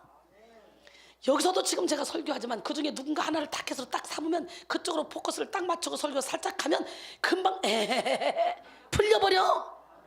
여러분 우리 하나님 살아계신데요 성령의 물이 위에서도 임하고 아래서도 솟아오름으로 날마다 물질이 더 풍성해지고 영육의 강건함을 얻는 복의 복을 받는 여러분 되기를 원합니다. 성경에 보면 말씀대로 살면 복 준대요. 아무것도 먹을 거 입을 거 염려하지 말래요. 다 준대요. 다 알고 있대요. 이 시간 위로부터 내려오는 성령의 단비를 맞으시고 심령 깊은 곳에서 솟아나는 성령의 생수가 넘쳐나므로 형통의 복을 받는 우리 모두가 되기를 원합니다. 예, 요엘서 2장 23절 시온의 자녀들아 너희는 너희 하나님 여호와로 말미암아 기뻐하며 즐거워할지어다. 그가 너희를 위하여 비를 내리시되 이른 비를 너희에게 적당하게 주시리. 이른 비와 늦은 비가 예전과 같을 것이라 그랬어요. 할렐루야. 예, 참 웃겨요. 제가 막 700명인가 모아놓고 노숙자 집회할 때도 제가 강사로 갔었는데 노숙자들 볼만하잖아요. 알코올 중독자부터 시작해서 마약 중독자 무슨 중독자부터 시작해서 막 할아버지부터 젊은 사람까지. 그러면 내가 가면 다 오빠야. 오빠 고개 들어봐 고개 들어봐. 막 그러면 할아버지들도 놀래가지고 막 제 이쁜 언니가 나보고 오빠래. 그러다가 불 받아버려. 얼마나 제가 재밌게 집회하는 줄 알아요? 그런데 가면 있잖아요. 옛날에 길전도사가 신랑이 맨날 안수집사인데 이 음란 비디오를 항상 봐가지고 농 위에 음란 비디오가 가득 찼대요 그냥. 그래서 신랑이 보니까 안 보려고도 엉겹길에 보고 듣고 그러잖아요. 그러다 보니까요 저하고 함께 은혜 받으니까 이 음란 마귀가 막 올라오기 시작해요. 여기 무인으로 주의 웅종 받은 종요롱. 지금 뭐하는 시야? 자기도 몰라 뭐하는지. 근데 그때는 내가 반주를 여기다 하면서 집회를 했거든요. 찬양단을 여기 세웠는데 여기 길전도서에서 세웠는데 갑자기 이 사람이요 여기요 노숙자 집회 가서 무인으로 아니 할아버지들을 꼬시는데 뭐 하는 거야 지금? 할아버지 꼬셔? 정신이야! 그 속에 이 어둠이 나가면서요 음란 춤추기도 하고 이상한 짓 참 많이 합니다. 귀신들이 나갈 때. 옛날엔 참 그런 춤 많이 들어가고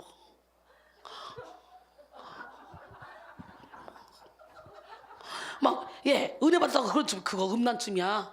그 내 속에 귀신이 음란막이 나가는 건데 좋다고 성령춤이라고 추는 사람들 많습니다. 흐느적거리는 사람. 하나님은 흐느적거리는 하나님이야?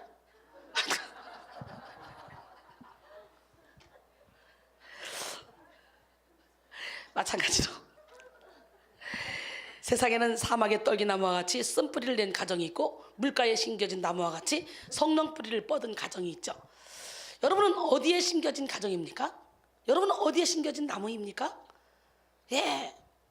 나는 오늘 시간에 여러분 모두가 다 물가에 심겨진 나무, 여호와의 성전에 심겨진 나무, 샘 곁에 심겨진 나무가 되기를 원해요. 할렐루야. 쓴 뿌리가 없는 가정을 위해서 가정에 없어야 될 10가지에 대해서 말씀드리면 비난이 없어야 돼요. 뭐가 없어야 돼? 가족 간의 비난은 난파선에 밑창을 뚫는 것과 같습니다. 그 다음에 욕설이 없어야 돼요. 가정에서의 욕설은 밥에 흙을 뿌리는 것과 같습니다. 아빠가 야 이리 와봐 할 수 있잖아요 아들한테. 근데 우리 성훈이가 지적을 하더라고요. 엄마 아빠는 말투를 바꿔야 돼요. 그래서 왜? 그냥 이름을 부르든지 이렇게 해야지. 야 이리 와봐 야가 뭐예요, 야가? 우리 큰아들이 그러더라고. 그래가지고 내가 웃으면서 나는 항상 아들아, 우리 애기 이렇게 부르거든요. 옛날부터. 우리 아들, 큰아들, 이리 와봐. 사랑하는 내 아들 이러거든. 근데 아빠가 야 부르는 게 이게 너무 거슬리는 거예요. 그러니까 차라리 야 하지 말고 그냥 엄마처럼 불러줬으면 좋겠는 거지. 아니면 그냥 이름을 불러주지 왜 야 하냐는 거예요. 그래서 속으로 내가 아니 야가 왜 이상하냐. 야가 왜 이상해, 그지? 야 이리 와봐 이렇게 할 수 있지, 그지? 근데 그게 싫다는 거예요. 그 내가 웃었어요. 웃으면서 여보야, 자기는 말투를 고쳐야 돼. 우리 아들이 그러잖아.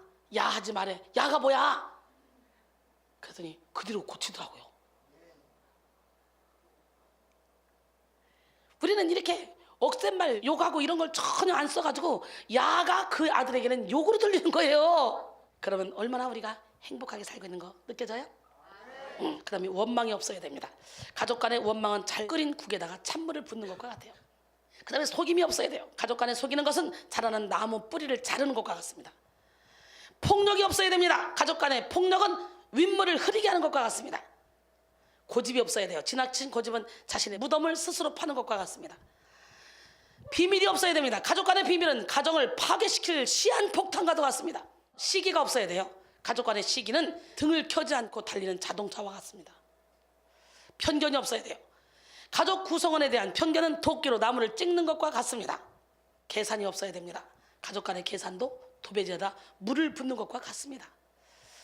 쓴뿌리를 내는 가정은 사막에 심겨진 떨기나무와 같습니다. 에레미야는 유다 백성들이 아시리아나 애굽을 바라보면서 기회주의적인 외교를 하다가 결국에는 바벨론에 멸망하게 될 것을 예언하고 있습니다. 그리고 그는 본문 5절 말씀을 통해서 사람을 믿으며 육신으로 그의 힘을 삼고 마음이 여호와께서 떠난 그 사람은 저주를 받을 것이라 라고 말했습니다. 유대민족은 하나님이 지으신 언약의 백성들입니다. 그들의 생존과 번영과 행복은 하나님의 손에 달려 있습니다.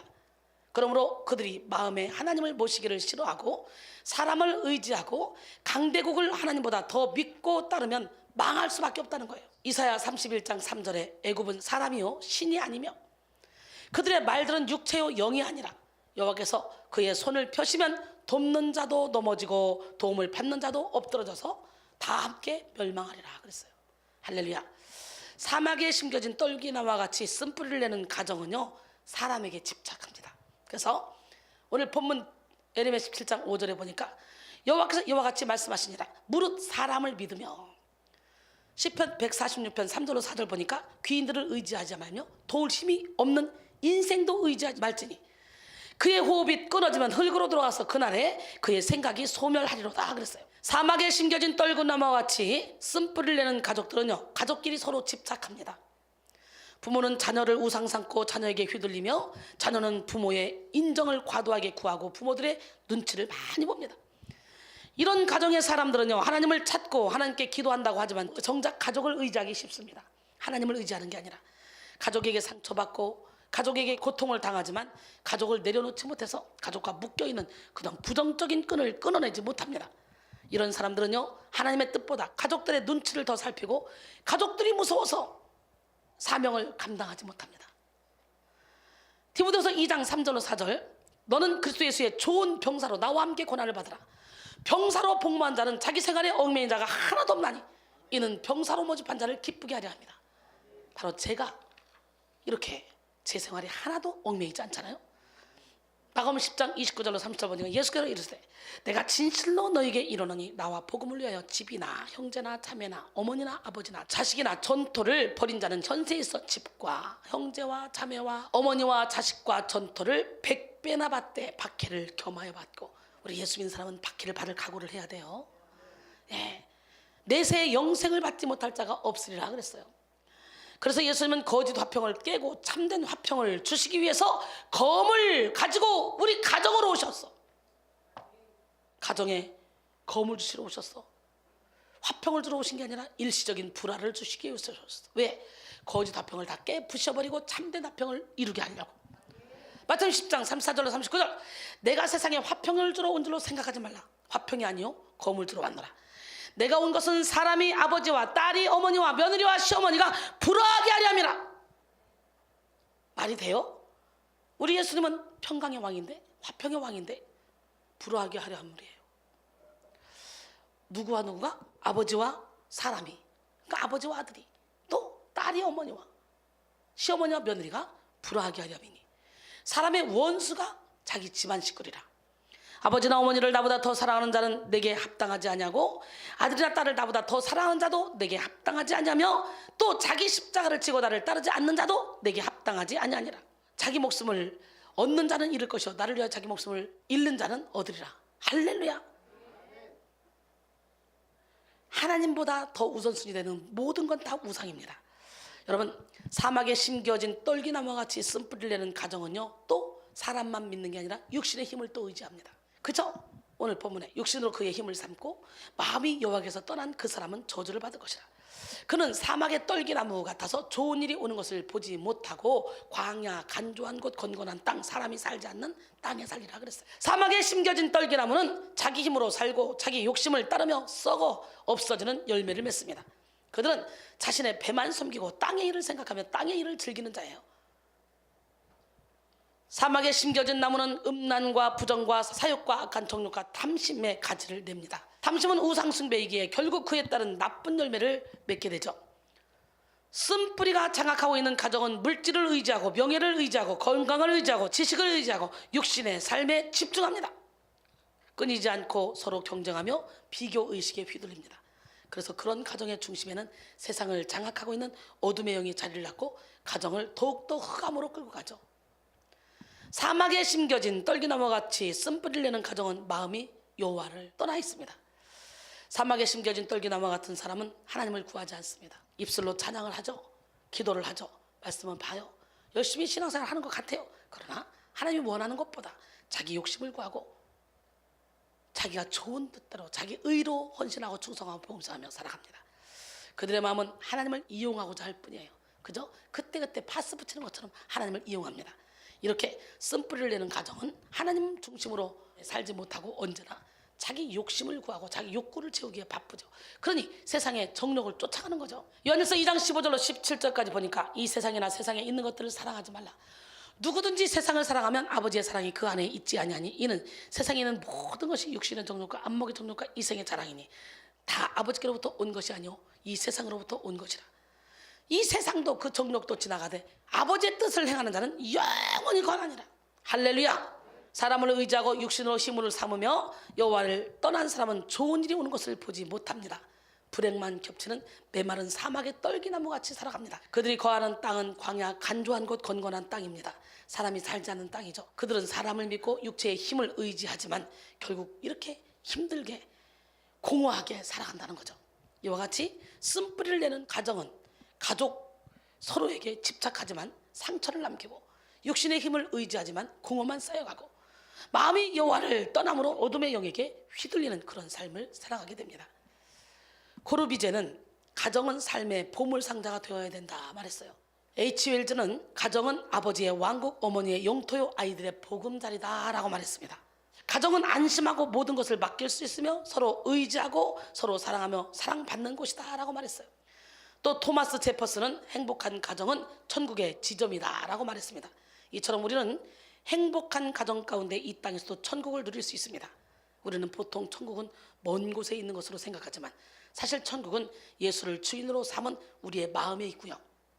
또한 예수를 주인으로 모신 우리의 가정에 있습니다. 예수를 주인으로 모신 우리 교회에 있습니다. 천국은 여기 있다 저기 있다가 아니고 바로 여러분의 마음속에 있다고 누가복음 17장 20절로 21절을 말씀하시죠. 또 로마서 14장 17절에 보니까 천국은 먹고 마시는 것이 아니요 오직 성령 안에 있는 의와 평강과 희락이라 그랬어요. 오늘 여러분 안에 천국을 누리길 원합니다. 성령 뿌리를 내린 가정은요 이제 물가에 심겨진 나무와 같습니다. 오직 사랑에 매여 있는 사람. 할렐루야. 오직 주의 사랑에 매여 내 영 기뻐 노래합니다. 이 소망의 언덕 기쁨의 땅에서 주께 사랑 드립니다. 오직 주의 임재 안에 갇힙시다. 에코 올려. 오직 주의 임재 안에 갇혀 내 영 기뻐 찬양합니다. 이 소명의 언덕 거룩한 땅에서 주께 경배드립니다. 주께서 주신 모든 은혜 나는 말할 수 없네. 내 영혼 즐거이 주 따르렵니다. 주께 내 삶 드립니다. 아멘. 성령 뿌리는 사막의 간조한 곳에 심겨지지 않습니다. 오늘 7절로 8절 보니까 그러나 무릇 여호와를 의지하며 여호와를 의뢰하는 그 사람은 복을 받을 것이라. 그는 물가에 심어진 나무가 되어 그 뿌리를 강변에 뻗치고 더위가 올지라도 두려워하지 아니하며 그 입이 청청하며 가무는 해에도 걱정이 없고 결실이 그치지 아니함 같으리라 그랬어요. 여기서 우리는 심어진이라는 단어를 집중해 볼 필요가 있는데요, 심어졌다라는 말은 수동태의 의미로서 나무가 누군가에 의해 다른 곳에서 현재의 장소로 옮겨 심겨졌다는 뜻입니다. 그러므로 본문에서 심어진 나무라는 말은 사막에서 외롭게 영양 공급을 받지 못하고 힘겨워하던 그런 나무가 하나님의 손에 붙들려서 시냇가로 옮겨 심겨진 것을 의미합니다. 다시 말해 세상에서 방황하던 우리가 전적인 하나님의 은혜로 말미암아 생명 되신 예수 그리스도를 통해서 영육간의 복을 누리고 살게 된 것을 의미합니다.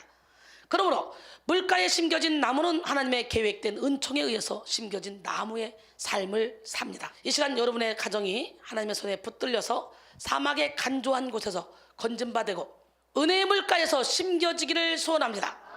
여호와의 집에 심겨진 백향목이나 종려나무처럼 하나님의 은총에 의해서 선택된 사람은 하나님의 은총의 강가에서 일생 동안 살기 때문에 가뭄에도 근심 걱정이 없습니다.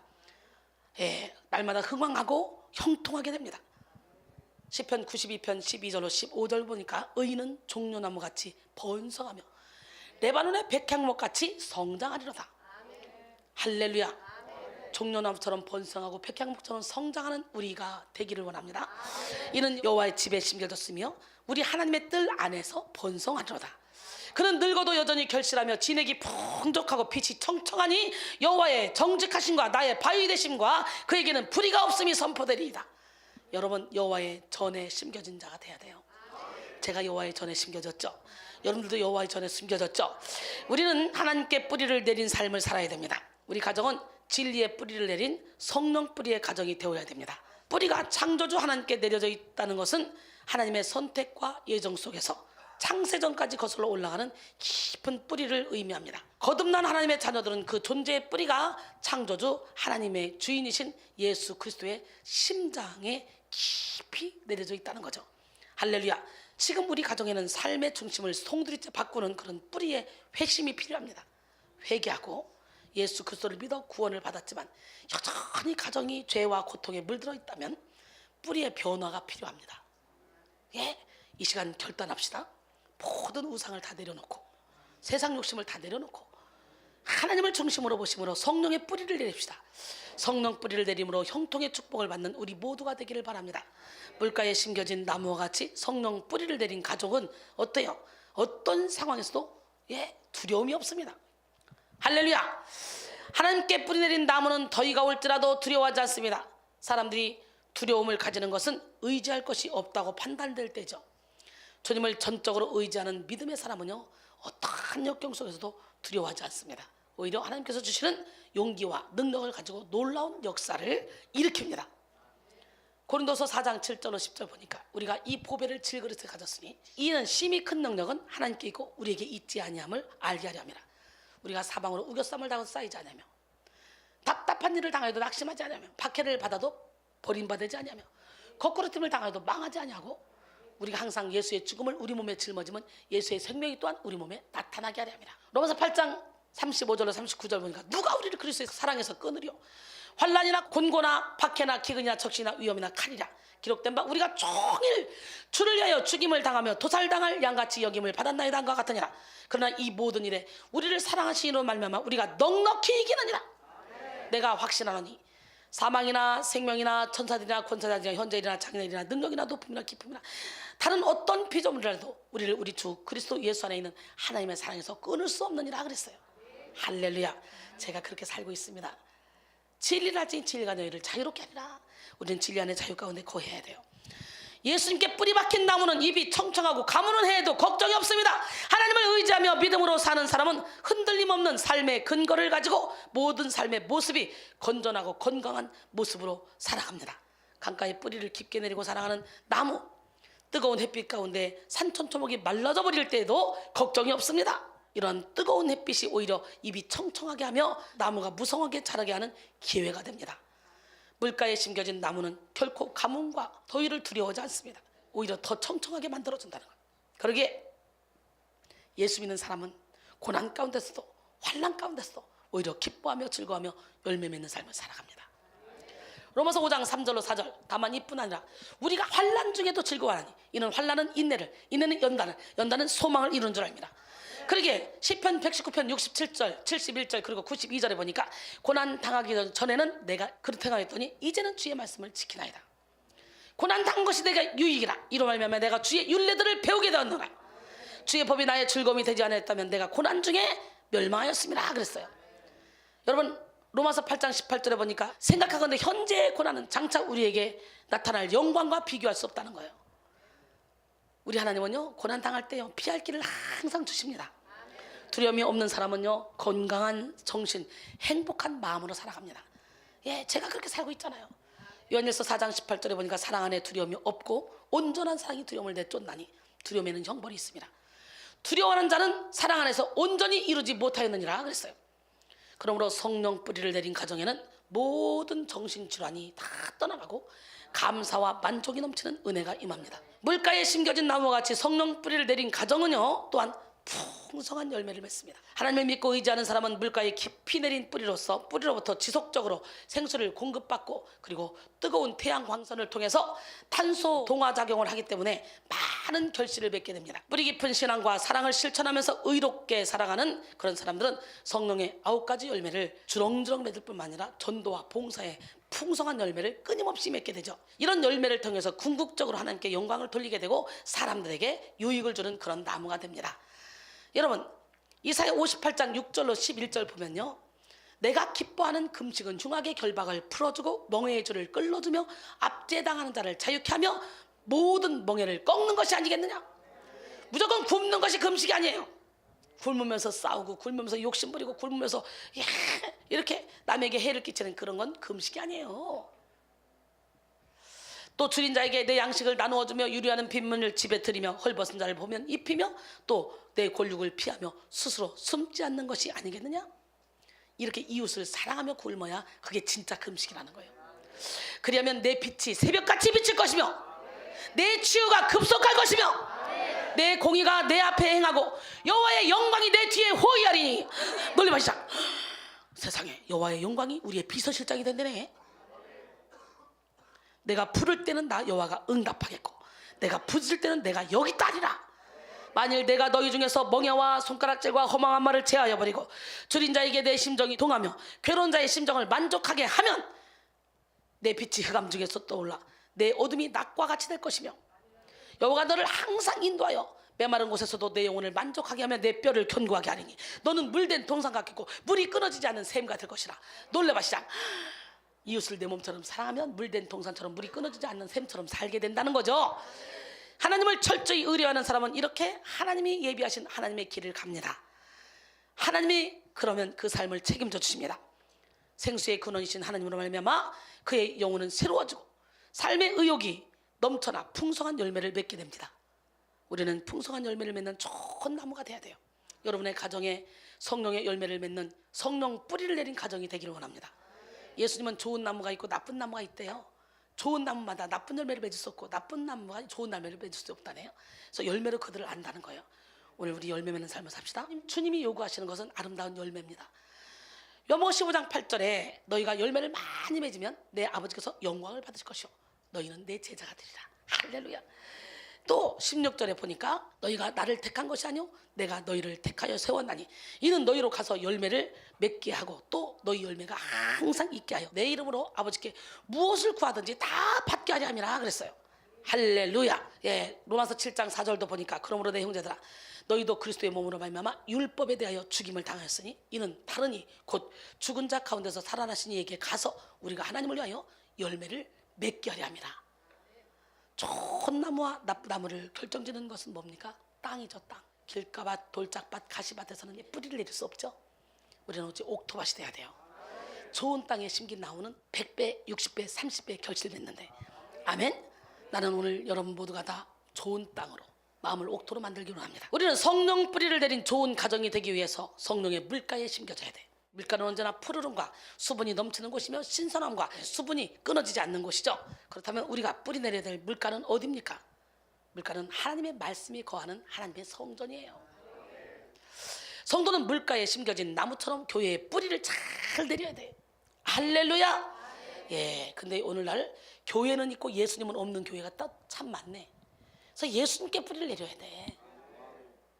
건물이 교회가 아니야. 예수님이 살아계신 그곳이 교회지. 에스겔이 47장을 보면 에스겔이 본 환상이 있죠. 성전 문지방에서 떨어지는 물이 똑똑똑 떨어지는 물이 어느 순간에 사람들이 발목을 적시고 무릎을 적시고 허리를 적시고 건너지 못할 강이 돼서 물이 흐르는 곳마다 다 살아나. 그런데 진펄과 개펄은 소생하지 못한대. 그 물이 들어가는 곳은 다 살아난대요. 강가의 좌우에 각종 먹을 과실나무가 잎이 자라서 그 잎이 시들지 않으면 열매가 끊이지 않냐고 세상에 달마다 새 열매를 맺는데요. 달마다. 그리고 그 물이 성소를 통해 나옵니다. 달마다 열매를 맺는데 그 열매는 먹을 만하고 그 잎사귀는 약재료가 된다네. 이파리까지도 버리지 않아. 나는 오늘 시간에 여러분이 성전이잖아. 에스겔이 본 환상, 성전에서 흘러가는 물이 그랬던 것처럼 여러분은 하나님이 거하는 성전이잖아. 저를 통해 그런 역사 일으키고 있잖아. 지금 우리 환상을 보잖아. 고린도전서 3장 16절로 17절 너희는 너희가 하나님의 성전인 것과 하나님의 성령이 너희 안에 계시는 것을 알지 못하느냐? 누구든지 하나님의 성전을 더럽히면 하나님이 그 사람을 멸하시리라. 하나님의 성전은 거룩하니 너희도 그러하니라 그랬잖아요. 여러분 하나님의 성전된 우리를 통해 하나님은 생수를 흘려보냅니다. 믿으십니까? 예, 그래서 사람들이 발목을 적시고 무릎을 적시고 허리를 적시고 건너지 못할 강이 되게 하죠. 여기서 그런 환상을 본 사람 엄청나게 많습니다. 저를 통해 생수를 흘려보내는 거를. 예, 그러나 진펄과 개펄은 소생하지 못한다니까. 아무리 여기서 성령의 생수가 흘러나가도 여러분이 마음가짐을 닫고 마음가짐을 찢지 않고 진펄과 개펄이면 아무 소용없어요. 시간만 낭비하는 거예요. 이 시간 마음문을 열고 생수를 흘려보내는 기적의 주인공이 되길 원합니다. 우리 모두 하나님의 동력자가 되길 원합니다. 그렇다면 우리는 생수가 터지는 교회 안에서 하나님을 섬기는 그 법을 알아야 되죠. 그 법은 어떻게 알 수 있어? 말씀으로 알 수 있죠. 디모데후서 3장 14절 17절까지 보니까 너는 내게 배우고 확실한 일에 거하라.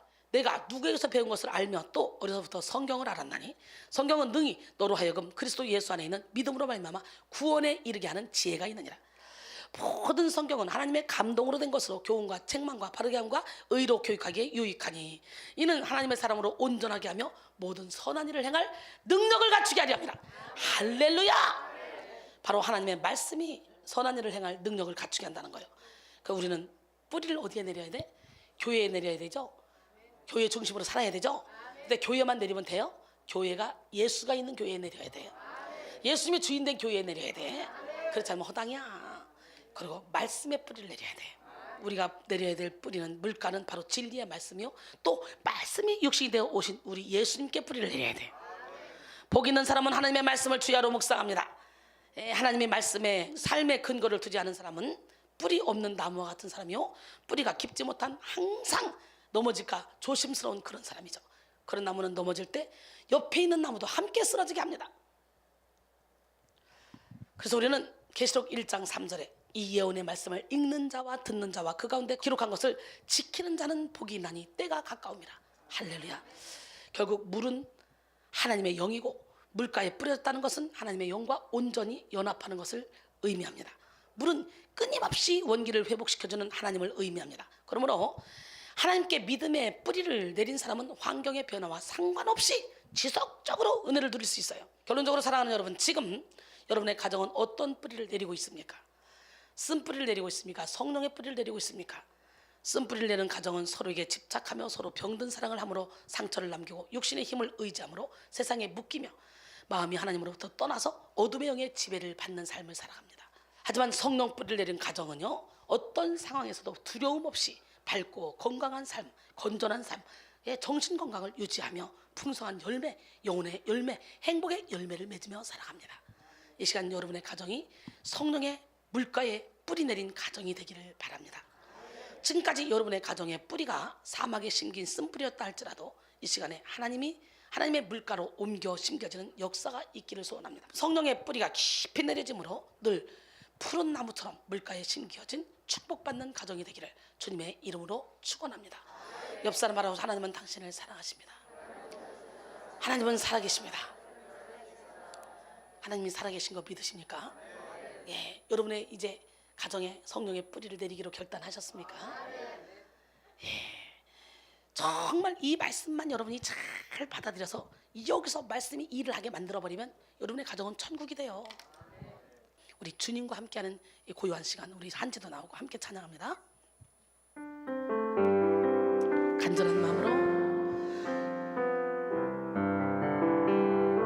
주님과 함께하는 이 고요한 시간, 주님의 보좌 앞에 내 마음을 쏟네.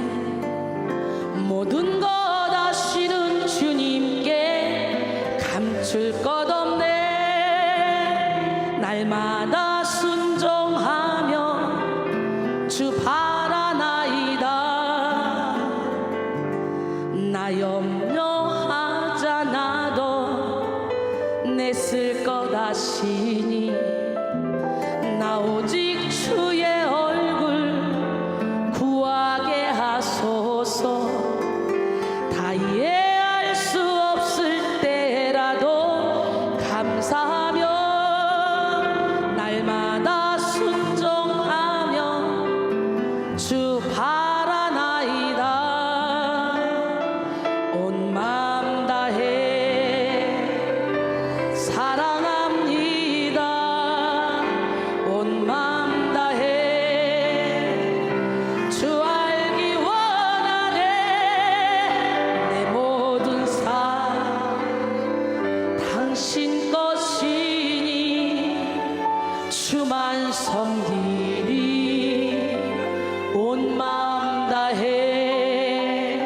가슴에 손 얹으시고 눈을 감으시고 다 같이 찬양합니다. 주님과 함께하는 이 고요한 시간, 주님의